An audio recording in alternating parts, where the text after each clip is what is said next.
ಆಚಿ chilli powder ಸಖತ್ ಖಾರ ಬಣ್ಣ ಮತ್ತು ರುಚಿ ಆಚಿ ಚಿಲ್ಲಿ ಪೌಡರ್.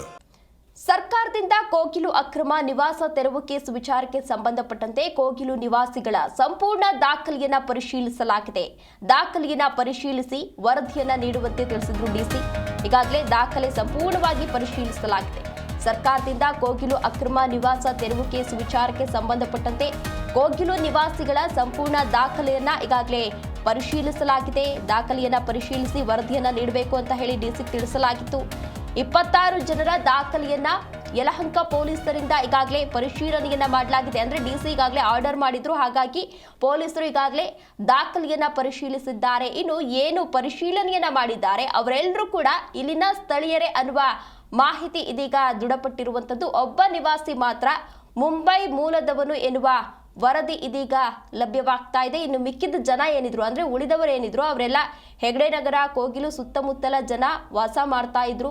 ಈ ಮಾಹಿತಿಯನ್ನ ಈಗಾಗಲೇ ಜಂಟಿ ಪೊಲೀಸ್ ಆಯುಕ್ತರಿಗೆ ಯಲಹಂಕ ಇನ್ಸ್ಪೆಕ್ಟರ್ ಸಲ್ಲಿಸಿದ್ದಾರೆ. ಪರಿಶೀಲನೆಯನ್ನ ನಡೆಸಿ ಜಿಲ್ಲಾಧಿಕಾರಿಗಳಿಗೆ ವರದಿಯನ್ನ ನೀಡುವಂತೆ ಹಿರಿಯ ಪೊಲೀಸ್ ಅಧಿಕಾರಿಗಳು ಈಗಾಗಲೇ ಒಂದು ಸೂಚನೆಯನ್ನ ಕೂಡ ನೀಡಿದ್ರು. ಆ ಹಿನ್ನೆಲೆಯಲ್ಲಿ ಎಲ್ಲಾ ರೀತಿಯ ದಾಖಲೆಯನ್ನ ಪರಿಶೀಲನೆಯನ್ನ ನಡೆಸಲಾಗಿದೆ. ಈ ಕೋಗಿಲು ಲೇಔಟ್ ಪ್ರಕರಣ ಏನಿದೆ, ಈ ಪ್ರಕರಣ ಈಗಾಗಲೇ ರಾಜ್ಯದಲ್ಲಿ ಸಾಕಷ್ಟು ಸಂಚಲನವನ್ನ ಸೃಷ್ಟಿ ಮಾಡಿತ್ತು. ಏಕಾಏಕಿ ಅಲ್ಲಿರುವಂತಹ ನಿವಾಸಿಗಳ ಮನೆಗಳನ್ನ ತೆರವು ಮಾಡಲಾಗಿತ್ತು. ಆ ವಿಚಾರಕ್ಕೆ ಸಂಬಂಧಪಟ್ಟಂತೆ ಈಗಾಗಲೇ ಸಾಕಷ್ಟು ಆಕ್ರೋಶಗಳು ಕೂಡ ವ್ಯಕ್ತವಾಗಿತ್ತು. ಕೇರಳ ಸಿಎಂ ಕೂಡ ಇದರಲ್ಲಿ ಆಕ್ರೋಶವನ್ನ ವ್ಯಕ್ತಪಡಿಸಿದ್ರು. ಅವರು ಕೂಡ ಒಂದು ಸೋಷಿಯಲ್ ಮೀಡಿಯಾದಲ್ಲಿ ಪೋಸ್ಟ್ ಹಾಕುವ ಮೂಲಕ ಈ ರೀತಿಯಾಗಿ ಏಕಾಏಕಿ ಮನೆಗಳನ್ನ ತೆರವು ಮಾಡಿದ್ರೆ ಅವ್ರು ಎಲ್ಲಿಗೆ ಹೋಗಬೇಕು, ಮಕ್ಕಳು ಮರಿಗಳನ್ನ ಕಟ್ಕೊಂಡು ಈ ಚಳಿಲಿ ಎಲ್ಲಿಗೆ ಹೋಗಬೇಕು, ಕರ್ನಾಟಕದಲ್ಲೂ ಕೂಡ ಬುಲ್ಡೋಜರ್ ಸರ್ಕಾರವನ್ನ ನಡೆಸಲಾಗ್ತಾ ಇದೆ ಅಂತ ಹೇಳಿ ಸಾಕಷ್ಟು ಆಕ್ರೋಶವನ್ನ ವ್ಯಕ್ತಪಡಿಸಿದ್ರು. ಅದಾದ ಬಳಿಕ ಸಿಎಂ ಸಿದ್ದರಾಮಯ್ಯ ಹಾಗೂ ಡಿಸಿಎಂ ಡಿಕೆ ಶಿವಕುಮಾರ್ ಅವರು ಕೂಡ ಸ್ಪಷ್ಟನೆಯನ್ನ ನೀಡಿದ್ರು. ಆ ಜಾಗ ಯಾವುದು, ಯಾಕೆ ಒತ್ತುವರಿಯನ್ನ ಮಾಡಿದ್ವಿ, ಮೊದಲೇ ನಾವು ನೋಟಿಸ್ ಅನ್ನ ನೀಡಿದ್ವಿ, ಹೀಗೆ ಎಲ್ಲ ಆಯಾಮಗಳಲ್ಲೂ ಕೂಡ ಅವರು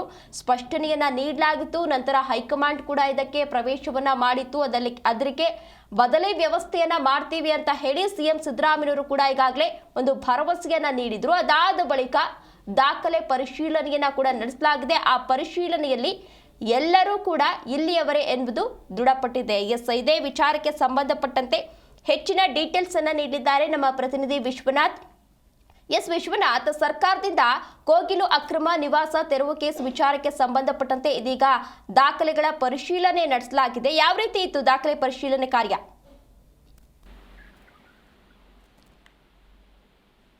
ತೇಜಸ್ವಿನಿ, ಕೋಗಿಲು ಬಳಿ ಅಕ್ರಮ ಗುಡಿಸಲ ತೆರವು ಪ್ರಕರಣಕ್ಕೆ ಸಂಬಂಧಪಟ್ಟಂತೆ ದೊಡ್ಡ ಮಟ್ಟಕ್ಕೆ ಚರ್ಚೆ ಕೂಡ ಆಗಿತ್ತು. ಸರ್ಕಾರಕ್ಕೂ ಕೂಡ ಇದು ಸಾಕಷ್ಟು ತಲೆ ಬಿಸಿದಿತ್ತು. ಹೀಗಾಗಿ ಸರ್ಕಾರದ ವತಿಯಿಂದ ದಾಖಲಾತಿಗಳ ಪರಿಶೀಲನೆಗೆ ಡಿಸಿ ಅವರು ಕೂಡ ಒಂದು ಸೂಚನೆಯನ್ನು ಕೊಟ್ಟಿರ್ತಾರೆ. ಇನ್ನು ಯಲಹಂಕ ಪೊಲೀಸರಿಗೆ 20 ಜನರ ಮಾಹಿತಿ ಕಲೆ ಹಾಕೋದಕ್ಕೆ 26 ಜನರ ಮಾಹಿತಿ ಕಲೆ ಹಾಕೋದಕ್ಕೆ ಸೂಚನೆಯನ್ನು ಕೂಡ ಕೊಡಲಾಗಿತ್ತು. ಹೀಗಾಗಿ ಇನ್ಸ್ಪೆಕ್ಟರ್ ನೇತೃತ್ವದ ತಂಡ ಸಂಪೂರ್ಣವಾಗಿ ಈ ಒಂದು ಮಾಹಿತಿಯನ್ನು ಕೂಡ ಕಲೆ ಹಾಕಿರುವಂತದ್ದು. ಪೂರ್ವ ವಿಭಾಗದ ಜಂಟಿ ಆಯುಕ್ತರಾಗಿರುವಂತಹ ರಮೇಶ್ ಬಾನತ್ ಅವರಿಗೆ ಈಗ ಇನ್ಸ್ಪೆಕ್ಟರ್ ಕೃಷ್ಣಮೂರ್ತಿ ಕೂಡ ಒಂದು ಮಾಹಿತಿಯನ್ನ ಕೊಟ್ಟಿದ್ದಾರೆ. ಅದರಲ್ಲಿ ಪ್ರಮುಖವಾಗಿ 26 ಜನರ ದಾಖಲೆಯನ್ನು ಕೂಡ ಕಂಪ್ಲೀಟ್ ಆಗಿ ಪರಿಶೀಲನೆ ನಡೆಸಲಾಗಿದೆ. ಹೀಗಾಗಿ ಯಲಹಂಕ ಪೊಲೀಸರು ಕಲೆ ಹಾಕಿರುವಂತಹ ಮಾಹಿತಿಯಲ್ಲಿ 25 ಜನ ಸ್ಥಳೀಯರೇ ಅನ್ನೋದು ಕೂಡ ಗೊತ್ತಾಗಿದೆ. ಯಾಕಂತಂದ್ರೆ ಗಂಭೀರವಾದಂತಹ ಆರೋಪ ಬೇರೆ ಬೇರೆ ದೇಶಗಳಿಂದ ಅಂದ್ರೆ ಬಾಂಗ್ಲಾದೇಶದಿಂದ ಬಂದು ಎಲ್ಲಿ ವಾಸ ಮಾಡ್ತಾ ಇದ್ದಾರೆ ಅನ್ನೋ ಗಂಭೀರ ಆರೋಪ ಕೂಡ ಇರುತ್ತೆ. ಹೀಗಾಗಿ ಅದನ್ನ ಗಂಭೀರವಾಗಿ ತೆಗೆದುಕೊಳ್ಳೋದು ಮತ್ತು ಅಕ್ರಮವಾಗಿ ಇಲ್ಲಿ ವಾಸ ಮಾಡ್ತಾ ಇದ್ದಾರೆ ಅನ್ನೋ ಒಂದು ಆಂಗಲ್ನಲ್ಲಿ ಸಾಕಷ್ಟು ಆರೋಪ ಕೂಡ ಇತ್ತು. ಅಲ್ಲಿರುವಂತಹ ಗುಡಿಸಲುಗಳನ್ನು ಕೂಡ ಡೆಮಾಲಿಷನ್ ಮಾಡಲಾಗಿತ್ತು. ಈಗ ಸದ್ಯಕ್ಕೆ ಸರ್ಕಾರಕ್ಕೂ ಕೂಡ ಇದು ದೊಡ್ಡ ಮಟ್ಟಕ್ಕೆ ಚಲನ ತಂದಿತ್ತು.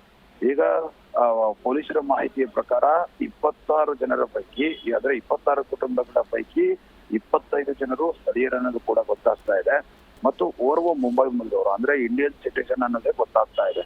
ಹೀಗಾಗಿ ಉಳಿದವರು ಹೆಗ್ಡೆ ನಗರದವರು ಕೋಗಿಲು ಸುತ್ತಮುತ್ತಲ ಜನ ವಾಸ ಮಾಡ್ತಾ ಇದ್ರು ಅನ್ನೋದು ಕೂಡ ಗೊತ್ತಾಗ್ತಾ ಇದೆ.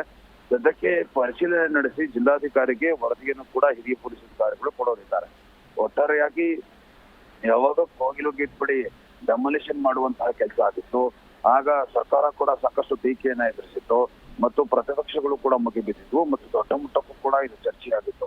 ಸದ್ಯಕ್ಕೆ ಪ್ರಕರಣ ಏನು ದೊಡ್ಡ ಮಟ್ಟಕ್ಕೆ ತಿರುವು ಪಡೆದುಕೊಳ್ಳೋದಕ್ಕೂ ಮುಂಚೆ ಸರ್ಕಾರ ಎಚ್ಚೆತ್ತುಕೊಂಡಿದೆ. ಜಿಲ್ಲಾಧಿಕಾರಿಗಳು ಕೂಡ ಮಾಹಿತಿಯನ್ನು ಪಡ್ಕೊಂಡಿದ್ದಾರೆ. ಈಗ ವರದಿಯನ್ನು ನೀಡೋದಕ್ಕೆ ಹಿರಿಯ ಪೊಲೀಸ್ ಅಧಿಕಾರಿಗಳು ಕೂಡ ಸಜ್ಜಾಗಿರುವಂತದ್ದು. ತೇಜಸ್ವಿ. ಓಕೆ, ಧನ್ಯವಾದ ವಿಶ್ವನಾಥ್ ತಮ್ಮೆಲ್ಲ ಡೀಟೇಲ್ಸ್ಗಾಗಿ.